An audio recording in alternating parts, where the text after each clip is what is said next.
There was an absolute need for you guys. I mean, we got young blood coming up here, but still in high school, it's kind of hard to go to high school and do the farming too. But the farm is, it's like any farm.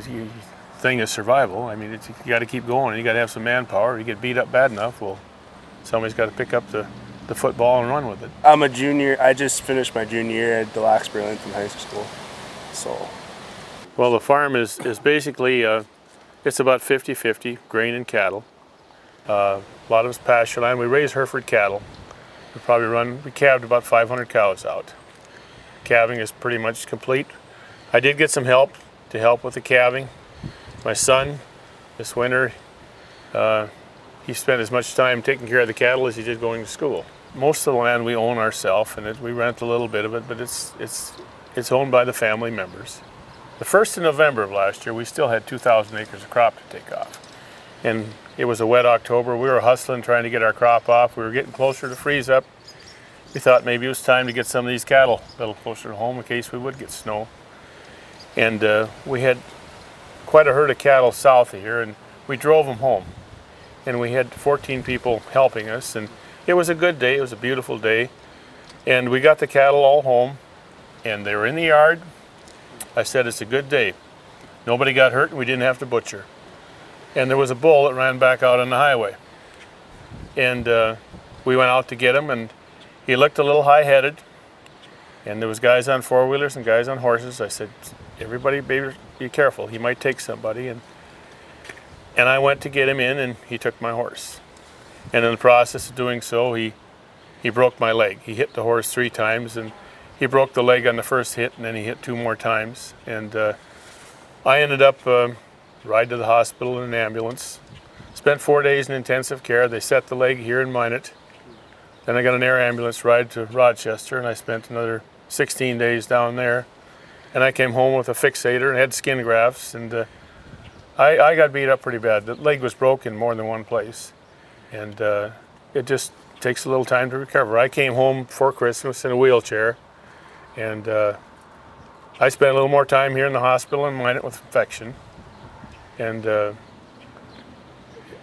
it's coming back, but it's just I'm gimpy on that leg. I just don't have the stamina, and I can't climb. And it wouldn't have been so bad if I would have got hurt. But then Brother Drome, he had some injuries. I'll let him take on from here. I've had some anemia problems for years, and when Ronald come back from Mayo, he told me, he said, you should probably go down to Mayo and get your problem checked out. So I got a referral to Mayo, and in the end of January, they found my problem down there. They said we can do this procedure laparoscopically. It's going to be minimally invasive. So they set up an appointment for me for the 5th of March. I drove down thinking I'd be in the hospital one night. As it turned out, when they were removing their surgical instruments from me, they cut my aorta in 2 places. And so I woke up in intensive care. I spent a week in the hospital in extreme pain. I was discharged after a week. That surgery failed. I went back to Mayo on a Falcon 10 jet out of Lifelink out of Minneapolis, and with a left lung collapsed and diaphragmatic hernia, and spent 22 more days in the hospital following a second surgery. And between those 2 surgeries, it's really knocked me down. I've never been so flat or so weak in my life, and I'm still weak. Some days I kind of wonder if I'm still going to make it, but I got to keep trying. I've lost 40 pounds, which I had to lose anyway. But it's all taken its toll. I didn't expect all of this ahead of me. And especially in conjunction with Ronald's injuries, it certainly didn't do anything for the furtherance of our field work this spring or keeping things rolling. I was talking to the county agent, Mike Rose, this spring. And Mike, I was at the Ward County Crop Improvement Association this spring, and I told Mike that if you ever need a video of farm safety, I said, I've got a little video that you can give in your presentation. And Mike said, you got beat up pretty good, and we kept in correspondence with each other. And then my brother Drome, he was down for the count, and Mike says, you need to give Farm Rescue a call. You know, I never thought about it until that time. He said, give Farm Rescue a call. That's what they're here for. And he said that, you know, you guys definitely need them. You're going to need some help, and you know, it's kind of like being. You don't realize when you're in a hospital bed and the biggest effort for you is getting out of bed into a wheelchair, you don't realize how important it is for somebody to be there to give you a little helping hand when you are down and out. I never dreamed that I'd be in these straits, but it's good that we got somebody that you can call on. When the farm rescue volunteers showed up that Monday morning and were ready to go to work, I really didn't know what to expect. They were 4 strangers basically, but we hit it off with them right away. I was very gratified. It was very touching emotionally to see that kind of help come and help us out. And after we got going, they were all business. They asked questions and they were very receptive to ideas and input, and they did a wonderful job.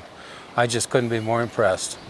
Well, you really didn't know what you were getting into when he asked for help, but the main operators on the tractors are seasoned, retired farmers, and they knew what they were doing. They knew they had to watch depth, watch for seed openers plugged, knew when they were out of fertilizer and seed. They did a good job.